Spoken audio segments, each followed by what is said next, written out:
was a man named John Corbin. He was Metallo. He was a journalist. Whoa. What happened to Roger? We're getting there. Okay. So John Corbin was a murderer, and he was fleeing the scene of the crime. He got in an accident that nearly killed him. It ruined his body, and an elderly scientist who just happened to find him. With a soft spot for murderers? Broke the luck.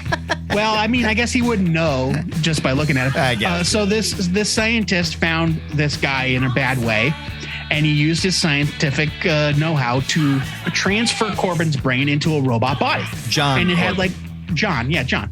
And so it had like flesh skin like the Terminator. Okay. Terminator. So Metallo, he was powered by uranium. And they were like, this is only going to last like a day because it takes a lot of power to run a whole robot. And everybody you hang out with gets cancer. Just be warned. Yeah, you know. And so he said, hey, you know what FYI you should do? Yeah. He said, you know what you should do? Replace that shit with kryptonite because that'll last forever. And this is back in the day where human beings could just like eat kryptonite with no ill effects. Sure. Grind it up in a pepper grinder and sprinkle it on their steaks. And you get some fun powers. Very Smallville style. Yeah, right.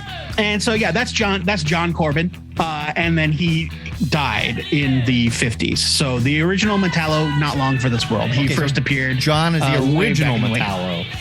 John is the original. Well, there was he's the Silver Age Metallo. There was a Golden Age Metallo, completely unrelated, just in name only.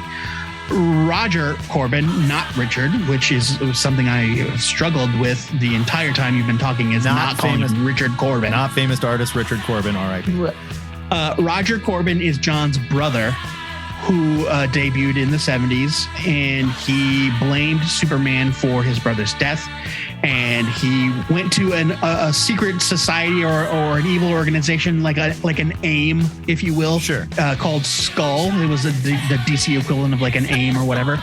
That's gotta be hard to like get funding when your name is Skull. Yeah, well, you know, you get it from pillaging. Unless you're a death metal band, in which case people are like, Skull's playing tonight at the Snake Pit, bro. Yeah. And they put Roger's brain into a robot body so he could get revenge on Superman for killing his brother. He was so mad that his brother, who had a uranium heart for a while and then a Kryptonian heart and was definitely a bad guy. He was so mad that Superman beat him up and killed him that he was like, you know what? My body. Put me in a robot body too. Yeah. That's a special kind of mad. That's all I'm saying. It's true.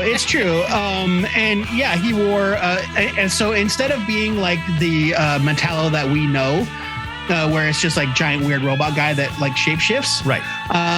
He had like orange and green armor on, which is weird because he's already a robot. Why is he wearing armor on top of it? On top of skin? Did he have skin? I believe that he had skin as well. So he was robot guts, skin, and he put armor on. Yeah. I like that. Yes. I'm here for that. Yes. I dig it. because he had a face that he was trying to hide. He Fair did not enough. want. He had an alias that he was going by, going under an alias, trying to hide in plain sight. Sure. And he didn't want anybody to know who he was, so he did wear.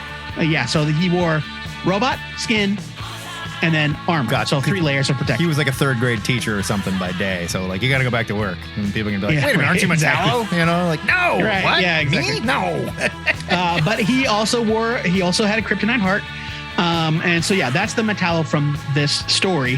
When they rebooted Metallo in the 80s post-crisis, they ditched the Roger angle and they just went back to John. So the first origin where it's like kindly scientist helps guy that he thinks needs help and puts him in a robot, ends up being a murderer. That's the post-crisis Metallo. Happens all the time. Tale as old as time, right? If I had a nickel.